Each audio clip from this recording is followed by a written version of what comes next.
Word है anxiety. जी।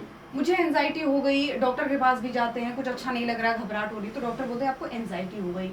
तो मेरे तो समझ से ये परे है कि एंजाइटी एक्चुअल में होती क्या है, और अगर होती भी है तो इसको आप कैसे समझ पाएंगे कि आपको एंजाइटी हुई है?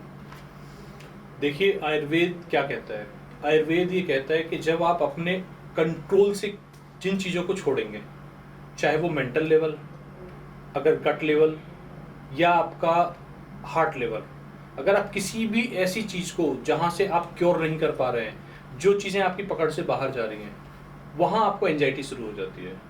जहाँ स्ट्रेस आपके सर पे बैठ जाए और आप अपने दिमाग को कंट्रोल ना कर पाएँ, जहाँ आपको ऐसा फील हो कि अब दुनिया मेरे हाथ से जा चुकी है, मुझे ये बहुत सारी चीज़ें ना फैमिली से जनरेट होती हैं, कुछ हमारी एक्टिविटीज़ हैबिट्स से जनरेट होती हैं। तो अगर मैं बात करता हूँ, फैमिली में छोटा मोटा डिस्प्यूट सभी के होता है, लेकिन अगर कोई ऐसा डिस्प्यूट है जहाँ वो चीज़ें किसी सामने वाले को एंजाइटी पैदा कर दे, जॉब का स्ट्रेस इतना है कि वो एंजाइटी पैदा कर दे, जहाँ अपने आप को अपना मन अनसिक्योर फील करना शुरू कर दे, जहाँ पे अपनी लाइफ उस पेन के सामने अपने आप को जीरो फील करना शुरू कर दे, वहाँ से एंजाइटी शुरू हो जाती है। जहाँ हम अपने दिमाग पे कंट्रोल ना कर पाए, जहाँ हम अपने दिल पे कंट्रोल ना कर पाए।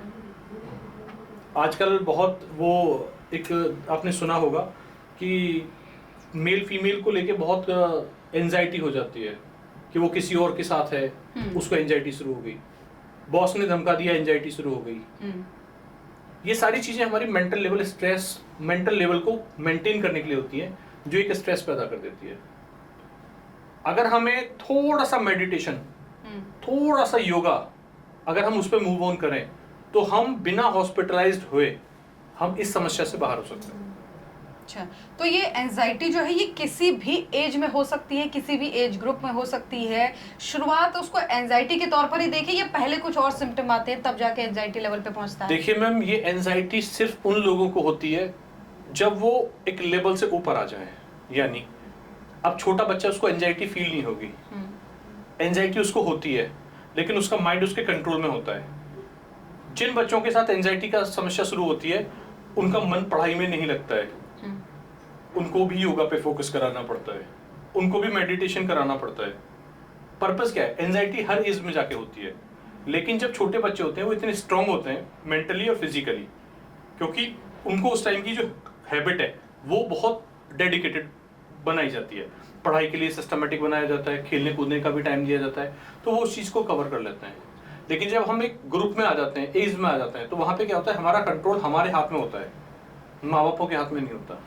हमारे जो माँ बाप होते हैं ना, वो हमें जिस डायरेक्शन में लेके जाते हैं, वो उन सारी चीज़ों से परिपक्व होते हैं, उन्हें पता होता है कि एंजाइटी से कैसे बाहर आना है, काउंसलिंग जिसको कहते हैं।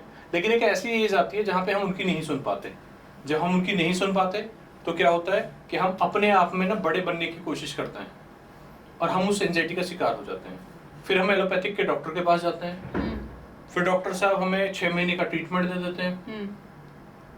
लेकिन डॉक्टर साहब ये नहीं कहते कि आप 4 दिन की छुट्टी लो, मोबाइल बंद करो और कहीं किसी हॉस्पिटल में जाओ आयुर्वेदा में और वहां जाके अपने आप को रिहैब कराओ, क्योंकि अगर उन्होंने ये वाला प्रोसेस शुरू कर दिया तो उनकी अपनी दुकानदारी बंद हो जाएगी। जब आप कभी किसी नेचर के साथ कनेक्टेड होते हैं तो एंजाइटी खत्म होती है। आप किसी कोयल की गूंज सुनते हैं, उसकी आवाज सुनते हैं तो एंजाइटी खत्म होती है। मोर की साउंड से भी एंजाइटी खत्म होती है। साउंड हीलिंग थेरेपी आती है, उससे भी एंजाइटी खत्म होती है। मेंटल स्ट्रेस खत्म होता है।